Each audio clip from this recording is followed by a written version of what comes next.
तकलीम शख्सियत तरजीही बातें से बैठे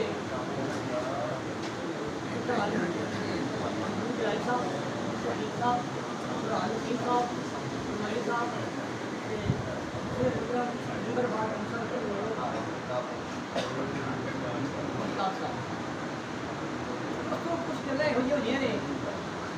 बंदा वेखण वाला कहंदा कि यार आह बंदा अंडा मिलदा वा कोई आज दुनिया का लोग मियां नसीम साहब के नाल साडा तल्लुक थोड़ी नूर उन्होंने बताया फिर हो गया बच्चा बंदा नहीं ये साहब ने इल्मी अदबी खिदमात काबिल तारीफ ने लेकिन उन्होंने सब तो बड़ी खूबी सी कि वो बहुत मिलनसार था पंजाबी कौमी मास्टर बाद लोकल बॉडी के इलेक्शन आए तो मैं मियाँ साहब को आख्या कि मियाँ साहब मैं इलेक्शन लड़ना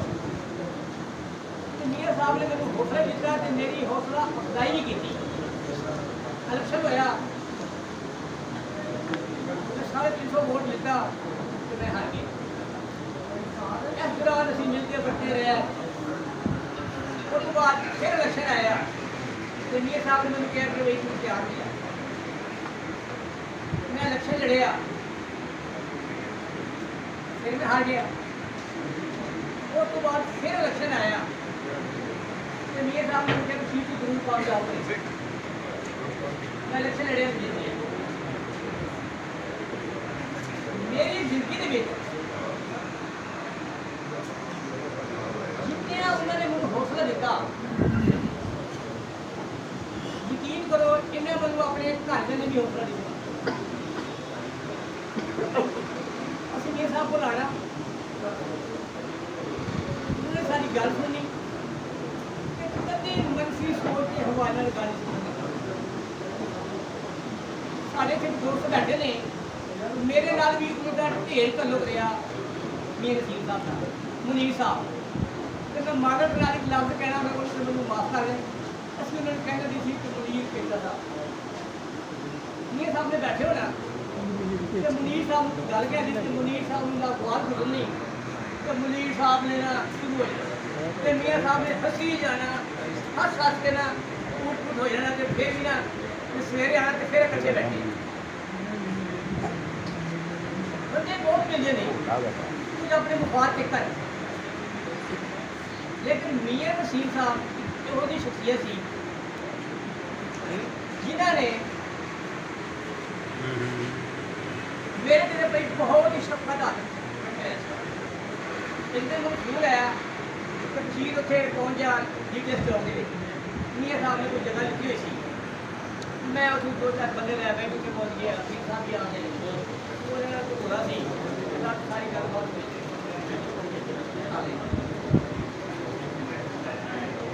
बहुत घट हो जाए बंदे होंगे ने जिन्होंने लफ्ज जाकर हर आदमी ने जाना लेकिन यकीन करो असी जाने लाला बड़े आके आ गए लेकिन मियाँ नसीम साहब ने मैंने खिंच के मजबूर करता उस दिन मेरे कोई हसन साहब से हुमायूं साहब से या प्रधान साहब से सा नहीं है मैं अपने हथों का मेरी कमर मुबारक सही किया मैंने सब का रोना आ गया ये मैंने मेरे अपना बहुत करने वाला लेकिन आप लोग देखने के चाहिए यार बोले भी आता हुआ मेरे साहब को बैठा हुआ गलबात करता हुआ ताकि बगाड़ के मार के चले लेकिन नहीं कि मैंने पता थी उन्हें पता थी कि मेरा कभी बहुत करते मियाँ साहब ये ज़्यादा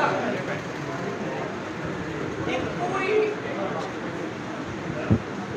बन बनी हुई कि नहीं पता लग रहा कि तुम्हें बोला दे की बात है सवाल नहीं लग रहे एक बहुत मिलनसार आम आदमी का रवैया एनसीपी जेवे ना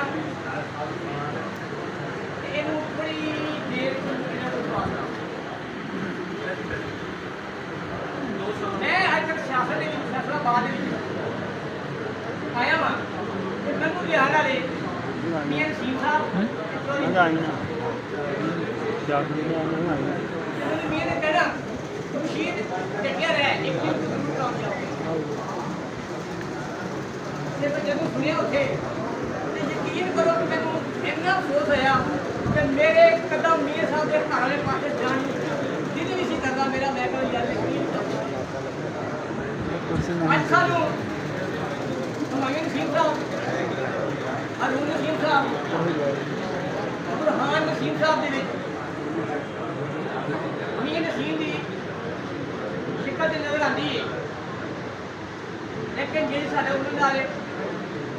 एक एंड सी एक होना पूरी कमी ना पूरी होनी पूरी कमी पूरी करने लगे बहुत देर लगेगी पंजाब के पंजाबी कौमी विभाग ने उन्होंने जी खिदमात ने वो बहुत काबिल तरीफ ने साढ़े विच भी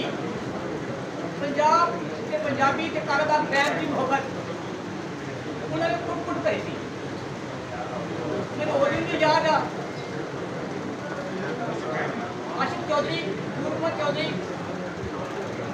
बहुत सारे दोस्त गए कारोबार बैंक शहर की करवा शिक्षा भी है मैं फर्जी या कोई यहो जी गल नहीं कर रहा यकीन करो कि मैं सियासत उन्होंने को बहुत सीखा मैं उन्होंने एक खतना जहा स्टूडेंट कि मेरी दुआ है कल तक रात अगे मेरे को नजीम मेरे उस्ताद मेरे कैद मोहतरम मियां मोहम्मद नसीम साहब ने जन्नत की फिरदौस में सारा मुकाम का हुआ उन्होंने औलाद में सबर ता फरमा के आप भी स्वाद ना रह जी तो ठीक नहीं ये नसीम साहब बाकमाल इंसान कि मैंने जब उन्होंने याद आती है यकीन करो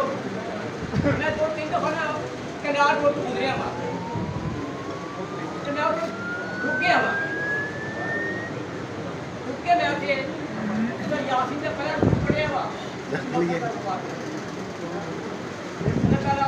याद प्राप्त करे उन्होंने याद सानू हमेशा आती रहेगी क्योंकि ਇਹੋ ਜਿਹਾ ਕੰਮ ਮਾਰ ਸਾਡਾ ਸਾਡੇ ਪਾਸ